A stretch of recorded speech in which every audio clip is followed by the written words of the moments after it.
Esse vídeo, ele tem uma história engraçada e, tipo, foi mudando, assim, o direcionamento do que era pra ser ele, sabe? Na real, eu nunca pensei em fazer ele desde o início. O que aconteceu? A época que eu fiz esse vídeo foi a época que eu tava fazendo workshops presenciais no Brasil. E aí eu fiz cerca de 12 turmas, São Paulo, Rio de Janeiro, Belém, Manaus, tipo, 12 estados brasileiros, 12 cidades, né? E cada cidade, isso é até legal, já fizeram piada com isso, que é tipo assim, pô, o moleque é muito esperto, ele pega os alunos dele pra gravar ele, porque aquele vídeo foi produzido pelos meus alunos, entendeu? Aham. Eu apareço no vídeo, então tudo que tem ali, eu meio que ensinava no meu workshop, na época era um workshop, então eu ensinava sobre operação de câmera, edição, montagem, toda essa parada mais técnica, né? E a gente pode falar disso, que são fases. Eu já tive minha fase muito técnica, que eu era viciado em equipamento e queria saber tudo que tem de novo no mercado. E, cara, hoje se tu me perguntar qual é a última câmera lançada da Sony, eu não faço ideia, velho. E nem quero Isso é um saber, bom porque isso sinal. não me importa mais, Isso é um assim, bom sabe? sinal. E aí, todo workshop tinha um rolê. Eu sempre, eu defendo muito, eu já tive produtos online, eu tive, acho que por 4 anos quase, um dos maiores de volume de pessoas e frequência de conteúdo, close friends de audiovisual dentro do Brasil foi um dos meus, assim. E eu gostava muito desse contato online, mas o presencial pra mim, cara, é uma parada que eu não troco por nada, assim, sabe? De conversar isso aqui, sabe? De ter o olho a olho, sentir, ouvir histórias. Eu sou um cara que me apego muito à história, assim, então, tipo, todos os workshops eu tinha um evento, 2 dias de evento, mas tinha que ter o pós, sabe? Assim, galera, vamos dar um rolê, tipo, a gente tá em Campinas, qual é o rolê que dá pra fazer em Campinas, assim, tipo, e eu normalmente ia pra algum pico, algum lugar, assim, que a gente pegasse nascer do sol, e aí eu ia gravando esse compilado, assim. No início, a ideia era só fazer um resumo de cada cidade e ter, tipo assim, pra vender mais, hein, assim. Lógico, era uma venda, era um produto, Claro. eu queria vender mais o meu workshop e tudo mais e rodar o Brasil. Mas no final eu lembro que eu tava bem cansado, porque na época eu ainda morava com meus pais em Belém, na época que eu comecei a fazer esses workshops, e foi minha primeira vez saindo muito de casa, assim, sabe? Tipo, é, ficando longe da minha mãe, que é essa pessoa que era mais apegada ali dentro de casa, do meu pai e minha mãe. E aí foi meio que na hora de montar esse vídeo, assim, logo no início das 2 primeiras cidades, eu falei, cara, eu acho que dá pra fazer um bagulho bem mais interessante aqui. Eu vou juntar todas as cidades no final dessa temporada de workshop e fazer um vídeo. E aí eu fiz. Tem um áudio ali que eu coloco como se estivesse conversando com a minha mãe também, algo Tipo uma que tipo, mensagem de me voz ou uma representa ligação, né? muito, assim. E, cara, eu não esperava que aconteceu o que aconteceu, que foi, tipo assim, por muitos anos o vídeo mais bombado da. Eu posso dizer que acho que até hoje é o vídeo mais bombado da minha carreira, no sentido de visibilidade, não tipo de renda, porque eu não. Eu vou até falar sobre esse vídeo porque ele não foi o intuito de vender, não era para nenhum cliente, era para mim, era um vídeo como conteúdo para um criador de conteúdo na internet. Mas eu cheguei a vender aquele vídeo para uma marca de jeans na época. Tipo, Ah, eles compraram algumas imagens, assim, porque eles se identificaram com isso. E aí isso foi um estalo, assim, também, pra eu aprender sobre criação, assim. Isso meio que chama assim de venda indireta, sabe? A gente tava vendendo ali uma experiência, um lifestyle, um momento.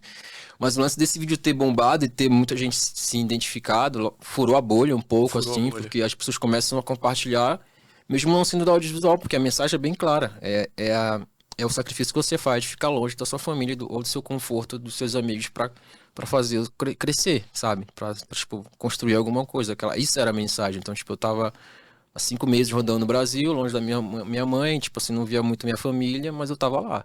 Gerou uma identificação com Isso. geral, né? Não E, Cara, foi cara, era só. loucura, porque, tipo, quando eu postei, os comentários era só, tipo, nossa, chorei, minha mãe chorou junto, mostrei pra minha mãe, ela adorou, e, tipo assim, teve muita mãe que se emocionou porque lembrou do filho, então, tipo, quando eu digo que furou a bolha, tipo, mães viram um vídeo, assim, sabe, tipo, porque é um vídeo muito pra mãe e filho, assim, sabe, é. tipo, e aí eu lembro que foi, tipo, uma época que bombou muito, assim, eu tirei esse vídeo do YouTube, na época que eu fiquei lá o profile, tipo, tirei todos os meus vídeos do meu canal, deixei só no Instagram, assim, mas é um vídeo que a galera É gosta muito, se interessante identifica, porque né? quando a gente vê de fora, a gente pensa assim, pô, foi totalmente planejado, o cara pensou, né? Porque depois que estoura, é fácil de falar isso, fazer essa engenharia reversa, né? Mas é legal saber que era a sua história de verdade, aquilo que você estava vivendo mesmo. Então, o resultado dele é consequência de uma coisa que estava no seu coração ali, né? Que você estava vivendo literalmente, cara. É muito legal. Isso pra mim é ser referência, sabe? Quando eu gosto de ouvir que eu sou referência, eu sempre tento, eu sou um cara muito positivo, eu sou o cara do copo cheio, então, tipo, eu tento entender, eu espero, ou torço pra que eu seja referência, tipo, no sentido de onde eu vim, não do que eu tenho. Pode crer. Beleza, a pessoa pode desejar o que eu tenho, assim, mas não é o caminho certo, sabe? Tipo, pô, eu quero ter, o Mona é minha referência porque eu quero ter o que ele tem. Legal, Mas assim, eu curto mais quando eu ouço que eu sou referência pela minha história, assim, sabe? Pelos processos que eu passei. Eu defendo muito o lance de processos. Eu defendo muito mesmo, assim, eu brigo, tipo, eu vou pra cima pra defender processo, assim, tipo, você respeitar, você não pular, você entender, porque, cara, essa é a chave, assim, sabe? Isso é a chave de tudo. E eu demorei muito pra entender isso, que, tipo, não dá pra pular processo. Você pode até pular. Pode ser que você pegue um atalhozinho, mas assim, tipo, não tem como. Eu defendo muito. É a minha frase, tipo, minha frase é essa, trust the process. Tipo assim, muito legal acredite, isso. sabe? Cara, Eu vivo e é minha religião ainda. todo mundo que sentou aí nessa cadeira e que é referência também, assim como você, falou a mesma coisa, né, cara? É. Os caras têm talento e tal, mas assim, os outros, sei lá, 70% ali que não são talento, são processos, são, né, procedimento, é seguir a cartilha ali, né, respeitar. Bem Eu, legal. eu, eu entrei, quando eu comecei a ter visibilidade dentro do audiovisual brasileiro, eu lembro que, na época, isso 6 anos, assim, que eu me considero comecei a ter mais visibilidade dentro do audiovisual sendo o Monotoche, né? Eu percebi que, tipo, era bem dividido na época, assim. Creators e influencers, enfim, eu não sei o nome que se dava 6 anos atrás, eu acho que nem se já tinha um influencer, mas Também não sei. era a galera, essa galera filmmaker independente, o cara que faz tudo, a mina que faz tudo sozinha, e a galera cine high-end. É. E era uma briga, às vezes, assim, tipo, os caras não meio que se davam bem, era muito difícil alguém contratar um filmmaker que tava ali fazendo trabalho independente pra um set, assim, hoje já é bem mais junto isso, eu achei que foi uma evolução bem grande. E na época eu acho que eu virei referência por isso, porque eu comecei a ser visto e ser contratado por marcas grandes e, tipo, para trabalhos internacionais sendo só uma pessoa. Cara, que E loucura, aí, né? às vezes, eu ficava assim, caraca, isso aqui é um movimento, entendeu? As movimento. coisas vão mudar daqui pra frente. Por que que, tipo, marcas de carro... Eu já fiz trabalho pra Volks, pra BMW, Nissan, Ford, e eu lembro que os primeiros trabalhos, acho que o primeiro foi o da Volks. Quando chegou pra mim, eu fiquei, tipo... E agora, mano? Eu tinha me acabado... Essa história é bem engraçada. Eu tinha acabado de me mudar pra São Paulo. E eu falo também muito sobre, assim, no decorrer do caminho de muita gente, assim, você pode ter mais oportunidade que ele pode ter mais que tu, mas, tipo assim, no final das contas sempre vai ser a mesma parada, assim, se você vai estar pronto para quando essa oportunidade chegar. É. Então, estudar, se preparar, sabe, tipo, ficar pronto, é pra isso. Tipo, o momento vai chegar, às vezes pra um mais rápido, pra outro, mas, tipo, assim, o meu chegou nesse momento ali, desse trabalho pra Volkswagen, e eu fiquei, mano, e agora? Aí eu fui entender de responsabilidades. E aí começou a dar um estalo também. Eu vim de Belém, cara, do Pará. Eu, na real, eu moro em Marituba, que é tipo 2 cidades depois. Ali é muito diferente o audiovisual, sabe? Tipo, em todos os sentidos. Então, o primeiro impacto que eu tive quando eu me mudei pra São Paulo foi assim, emitir nota. É uma coisa que, tipo, pra muita gente parece que é uma coisa tão, tipo assim, normal, mas a primeira vez que me pediram uma nota em São Paulo, eu falei, nota? Eu tinha meio, obviamente, já tinha essa noção empresarial, mas assim, emitir nota, precisa.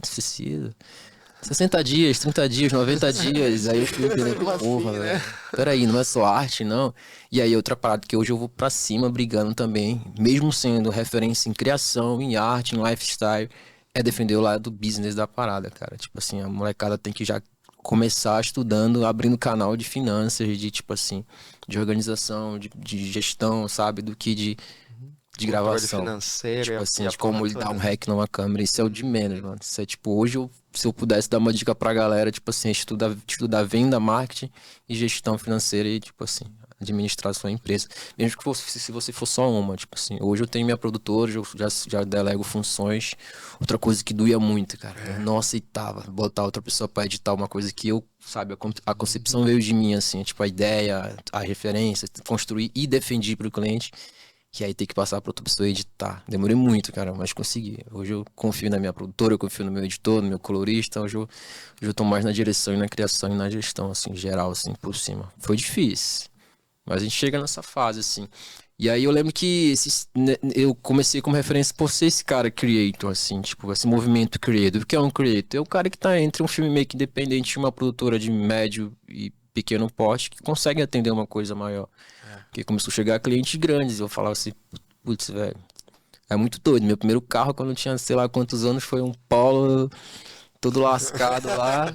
E aí a marca me mandou e-mail dizendo que ia gravar uma campanha onde eu vou ser a cara, porque o trabalho de creator também tem isso. Eu era a cara da campanha.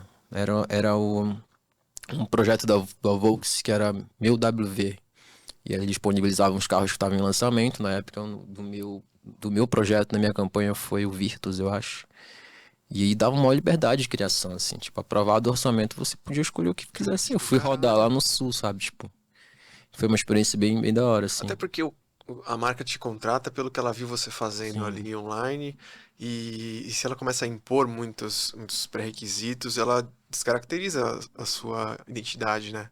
É. Você acha que as marcas buscam um pouco pela sua identidade também, Sim. pela sua linguagem específica? Hoje eu tenho o que eu atraí. Então, sabe, quase todos os meus trabalhos ano passado como produtor e freelancer, né? Tipo, freelancer, quando eu digo, eu executei alguns trabalhos. Ano passado eu trabalhei até com o Caio. A gente foi pro Alabama gravar Ah, que legal, ele pra falou, né? Volvo. Então, eu tenho alguns projetos que eu vou como operador, diretor de fotografia, direção, eu faço isso também, né? Então, ano passado eu acho que eu rodei uns 25 projetos, assim, uns Porra, 2 por legal, mês. cara. Só que eu sempre defendi a exclusividade e a qualidade do que quantidade. Então, para mim, tava legal ter 2 projetos grandes com faturamento legal por mês, do que ter vários e Vários reconhecer. E todos pequenininhos, esses trabalhos, todos vieram de decorrência de pessoas que me acompanhavam na internet, se identificaram com o meu olhar, cara. O jeito que eu falo, o jeito que eu olho as coisas, qualquer coisa, assim, um stories meu que eu faço do meu cachorro, tem alguém que vai se identificar, assim, tipo assim. E aí Caraca, eu velho. defendo muito isso ainda hoje. O lifestyle, assim, é importante você ter alguém, ter um rosto que representa a sua marca.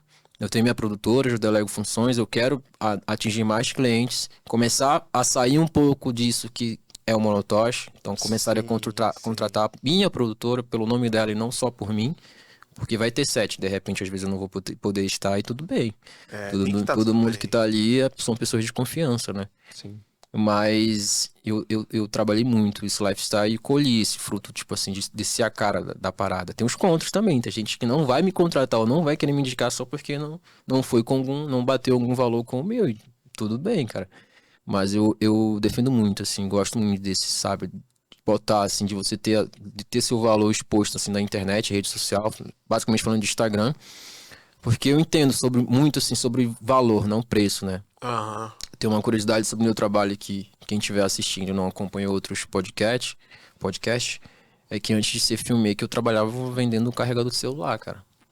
E Eu uma lembro que coisa você que eu contou. aprendi nisso é que eu vendia o mesmo carregador, o mesmo cabo que o cara vendia no sinal, só que eu vendia 10 vezes mais caro e tinha margem de lucro de 80, às vezes 100%, porque eu vendia diferente que era no Instagram, que era fazendo conteúdo. Isso aí, isso aqui é a identificação que eu falo com o Rafa, por exemplo. Eu me identifiquei muito com o pão de mel dele. O jeito que ele Pão de vendia. mel, A cara. primeira aula de marketing foi comigo mesmo, de entender que, tipo assim, ó, a mesma parada que o cara vendia no sinal por R$ 10, eu vendia por 100 porque eu postava diferente, eu agregava valor, eu botava caras conhecidas da minha cidade pra usar o produto, testar e divulgar. Então eu comecei a aprender sobre, sabe? Sobre isso. Por que que o vídeo do cara é tanto e do dali é tanto se é o mesmo equipamento? Uhum. Sabe? Se vai ser a mesma entrega em quantidade, em tempo e tudo mais, qual é que é a diferença? E aí isso é sobre valor. Então, tipo, eu trabalho muito a minha imagem na internet. Como eu falei pra vocês, eu tô há 2 anos meio lau, assim, por várias questões aí. Pra mim foi muito bom isso. Foi um tratamento, foi uma evolução, foi um amadurecimento. E, tipo, pra colher esses frutos, assim, de ter pessoas que até hoje chegam em mim pra trabalhar porque sou eu, porque é o monotoche, sabe? Ou pelo menos ter a minha mão ali. Tipo, contratar minha produtora porque sabe que eu tô gerindo a parada ali, tipo, de cima, sabe? Animal. Isso me leva pra próxima pergunta que eu ia fazer, que é o seguinte. Você foi um cara que expôs toda a sua jornada no Instagram, né, velho? Pra quem quisesse ver. A gente foi testemunhando, a gente que segue você há mais tempo, foi testemunhando você crescendo, evoluindo, amadurecendo e saindo lá de Belém e indo pra São Paulo, pegando filmes maiores, assumindo essas broncas com marcas grandes. Como que você administra essa exposição toda, saca? Como é que você lida com tanta exposição do seu próprio processo, né? Porque agora eu entendo que você está se reposicionando de uma forma diferente, Uhum. agora como diretor, como dono de produtora, mas também creator. Mas como a gente acompanhou tudo, a gente sabe o que você passou, você mostrou tudo, né? Como gerenciar isso, cara? Difícil, mano. difícil. Tipo assim, a minha escolha de sumir da internet foi justamente por isso, porque eu não tava conseguindo mais, sabe? Entendi. Tipo, o meu Instagram virou uma loucura, é o famoso perrengue chique, pô, todo mundo queria ser conhecido, toma, tá aí. Mas, tipo, era 50 mensagens por dia iguais, que é qual a mensagem que todo referência de audiovisual recebe. Qual é? Qual equipamento comprar pra Qual começar? equipamento comprar. E tudo bem receber essa mensagem. Eu ficava, pô, mano, quem que vai reclamar de receber várias mensagens por dia de pessoas que, tipo, adoram o seu trabalho? O problema não é esse. Inclusive O chegou problema uma na caixinha que a gente abriu, chegou essa aí. Não, nem adianta perguntar, porque eu não sei vou responder hoje. Mas, assim, eu acho que o que me cansou foi as pessoas não quererem o que você quer e não quererem passar pelo processo. Entendi.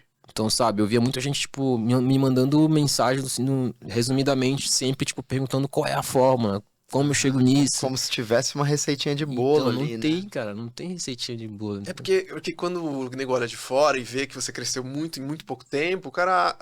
Talvez ele acredite que seja tenha, né? simples. Sim. E é algo que, de novo, eu colhi, porque um dos meus pilares dentro do conteúdo no Instagram é a prova social. Eu descaradamente mostro tudo que eu tenho de valor, sabe? Tanto material ou não, que traz, sabe? A galera que eu conheço, o pessoal que eu trabalho, tipo assim. Isso por muito tempo me vendeu muito também. Tipo assim, você fazer um trabalho com uma marca tal ou com um artista tal, alguém vai ver esse trabalho e vai te trazer um valor, sabe? Tipo, sabe? Uma prova social.